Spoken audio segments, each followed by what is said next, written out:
Welcome back to the latest episode of Answer Me This, part of the Fatherhood In Focus podcast and Friday Fuel series. I'm Aidan, I'm the founder of the Modern Fatherhood Club, and every week we challenge you with one question that will help you uncover more about your fatherhood story, but also give you that extra context, that extra fuel that you need, that's necessary to make change and have a greater impact on those you love the most. This week, we're asking, what are your kids really learning from the way that you live right now? I sat with this one for a while. Why? Because I felt conflicted. I love being a dad. It drives me mad at times, frustrates me, exhausts me, but it gives me so much. It creates this window of opportunity to just be a kid again. With boys, you get to roughhouse, play sports, run, swim, bike, make bases, just exist, live a simple life. Even forget about the world outside.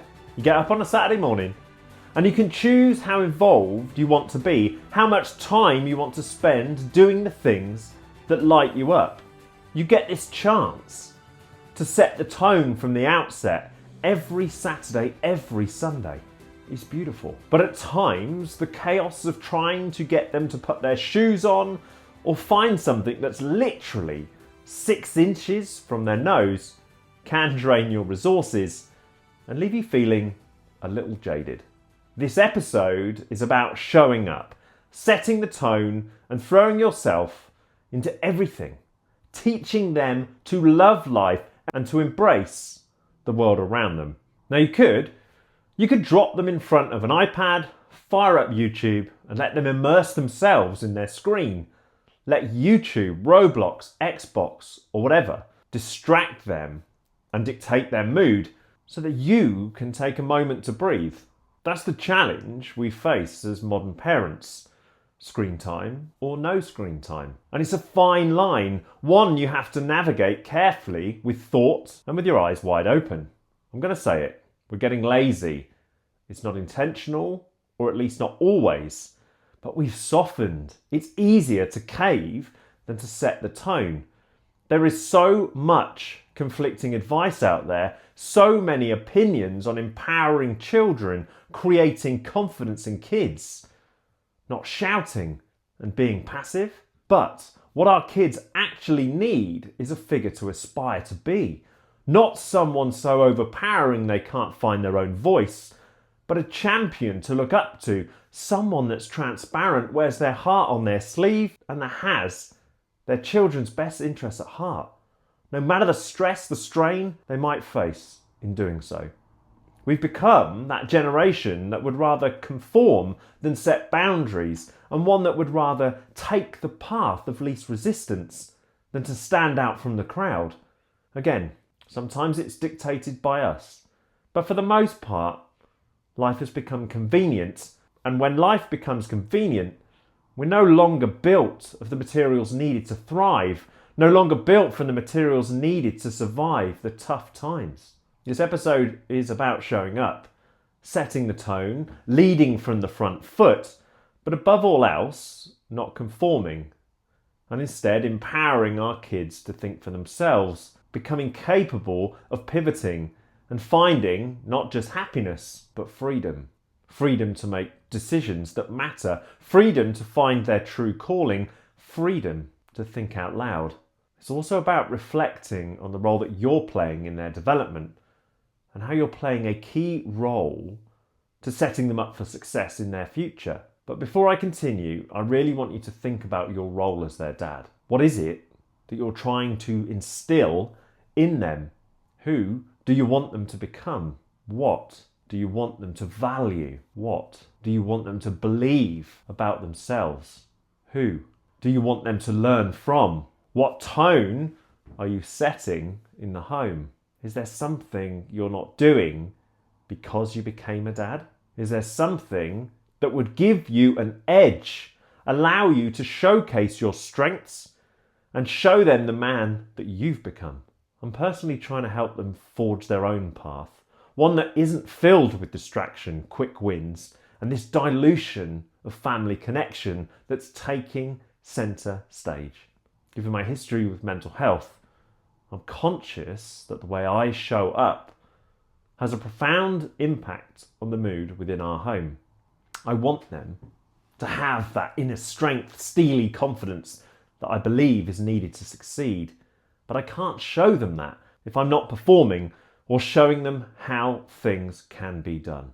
For an easy life, I could sit in a restaurant, drop the iPad in front of them, and have a conversation with my wife. I could set up the iPad at every meal. I could dull the senses, push them to one side, and just get on with my conversation. But two things I think they need in life: to understand and respect boundaries and social interaction and conversation. Today we have a social responsibility to protect them from those experiences that dull the senses, that dim the light, and that stop them seeing life for what it truly is. A 3D experience where you control the narrative, one filled with opportunity if you're prepared to take on the challenge and respect the work. With two, you have to adapt to their personalities. You have to make space for them individually. Maxie, he's ready for anything. He responds to the challenge. He loves to work on things and improve. If he's missed the target, then he goes again. He needs encouragement, but internally, he's got something about him that means he's going to give it a go. I think it's an age thing, because Henry used to be this way too. But as he's got older, he thinks more, hates the feeling of failure, and expects instant success. If he fails, it takes more to get him back on the horse. The way you parent has to pivot, because with one, you know they're trying and will try until they get it. And because they're that way inclined, the praise is different. The process is different. With Henry, you got to break down the failure, that missed shot. You have to explain the detail, encourage at each point, and weigh at the cost of not carrying on. And that's where I feel conflicted. I've made a conscious decision to be more present, more available. I had this wonderful opportunity to make real memories and bond with both boys. But still I feel conflicted, because do they see me fail? Do they see the hard work? Do they see the setbacks and how I respond in the moment? So when I look back at the question, are my kids really learning from the way I live right now? I'm trying to teach them about the importance of hard work, perseverance, love, and the importance of respecting themselves, and that our strength comes from within. But what if the way we live under pressure is actually the loudest lesson? What if the environment we're creating for them is shaping more than our words and action? Is the world around them trying to numb the senses, dilute the sensation that comes with achievement, love, problem solving, finding joy in those simple interactions? Maxie's still innocent, right? And I think that's the difference between them. Henry's innocence has been diluted, in part because we cannot control who and what they interact with outside the home. All we can do is educate them on what to look out for in people and experiences. The rest of the time, we can assert some semblance of control, help them make the right decisions, understand the importance of self-worth and how failing is a tool for learning. We have to create an environment where they're protected, but also empowered. But when we're stressed, distracted, and trying to build something from the ground up, it's not just what they see, it's how we interact with them, how connected we are in the moment. It's easy to reach for the iPad or TV when you need that moment to think, that moment to breathe. But I guess you're like me. You understand the need to embrace technology and keep up with the speed of change so that they don't fall behind. But you also recognise the importance of physical interactions, time spent together, and experiences. Both boys are growing up so fast. Take the summer holidays. As I prepare this episode, it's week 3 of 6. And you see, it's this time where we have a moment to unpick behaviours, missed opportunities, and rebuild the bond that can become stretched during a hectic school year. But distraction remains. The school holidays need you to find balance. The stress remains. The pressure, well, it increases. So you actually need to up your game, find time to be together and build memories. Elevate your fatherhood story. The world is willing to numb the experiences of our children, so we must find the space to ensure that those moments where we are together are unique and not wasted. Before you do, reflect on your own childhood. What did you learn from your dad and from your mum? How they showed up, their work ethic, and the weight that they carried will have shaped the man and the parent that you are today. But you can take their strengths, honour their weaknesses and blind spots, and give your kids a much fuller experience. But you cannot do that if you're prepared to sacrifice the time you spend together as a family and replace it with noise and distraction. I want them to know how to rise, to respond to pressure, not crumble under it. But I've seen moments, especially with my eldest, where he hits a wall and freezes. It's like he's already decided that setbacks are traps. It makes me wonder, is he learning that from me? Am I showing him that pressure is a prison, or that pressure forges something deeper? And that's why we have to adapt. We have to recognise when things are getting tough. Toward the back end of 2024, nothing prepared me for the shift in his behaviour than how he responded to setback. But that's why you must realise that you shape who they are. It's you who creates a safe space for them to learn and embrace their true selves. It's you who set the boundaries. But you cannot stifle their individuality or their personality. Why? Because the world outside is going to do that for them. What they're exposed to at home must protect them, not through a mask, but through an openness, a conversation, a hug, letting them know that no matter what or where they find themselves, you're always going to be there. I'm afraid it's easier said than done. When the relentlessness kicks in and your senses are on fire and you're fatigued, your judgment under pressure, it can be misdirected. That willingness to protect can lead you to solving the problem for them instead of helping them reflect on what they've learned or how they felt. You are a massive influence on them, their self-worth and their willingness to adapt. Because even in the struggle, there are glimpses.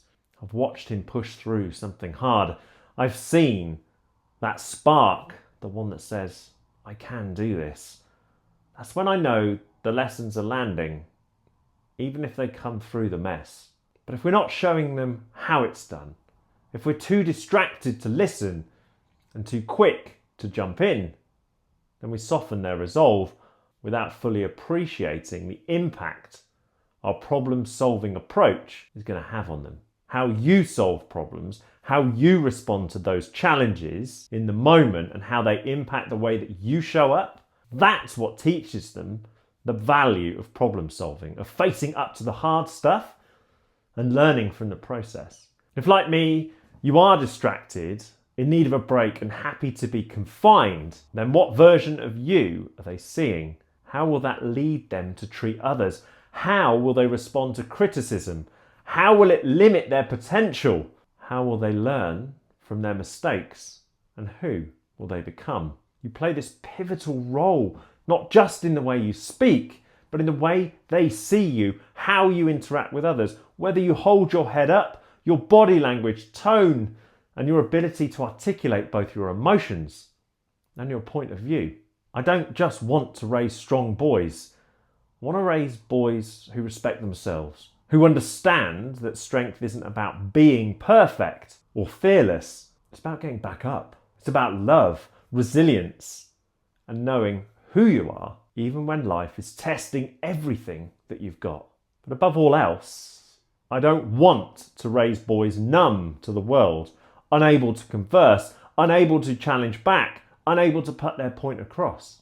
I want to raise boys that meet a standard they define, one that sets the tone for their future. I just want to be the voice behind them saying, you've got this, think it through, consider your options, understand the costs and the benefit, and be ready to take risk. That's easier with Max. He's fearless. He just takes it on. But as I said, that could be down to his age. With Henry, I see there's a grit. Too often he will try to give in and take the easy path. And those aren't traits I've taught, but but they're traits I saw in me when I was younger. That leads me to question the environment we've created and the world he's growing up in. But my responsibility to him, his brother, my wife, and his future is to instill in him the values that do not dim his light or the light of those around him. It's to make sure he's confident, clear-headed, and he understands his ability, his strengths, his weaknesses, and that he's ready for the road ahead. So I ask you, what are your kids learning from you right now? Not what you tell them, not what you hope they'll understand one day, but what they see in you every time life throws another punch. Be clear on your role, the influence you have, and respect the man you are and who you're becoming. Your story is just starting. Your legacy will be defined by the men and women your children become. The clearer you are on the tone you use and the way that you show up, the better chance they have of becoming better versions of you. If you sit back, then they'll have no blueprint to follow. Remember, this isn't about dominating and setting crazy high standards. This is about giving them the tools that they need to realise their potential and helping them find that steely resolve that will help them pursue the things they love with confidence. Life and fatherhood, they're not about survival. It's about choosing to try something different. Your kids, they don't need you to be perfect. They just need you to be present. You don't need more time. You need more clarity, more conviction, and a reminder that your presence is the point. What you need, more than anything, is to choose to set the standard and then raise your game.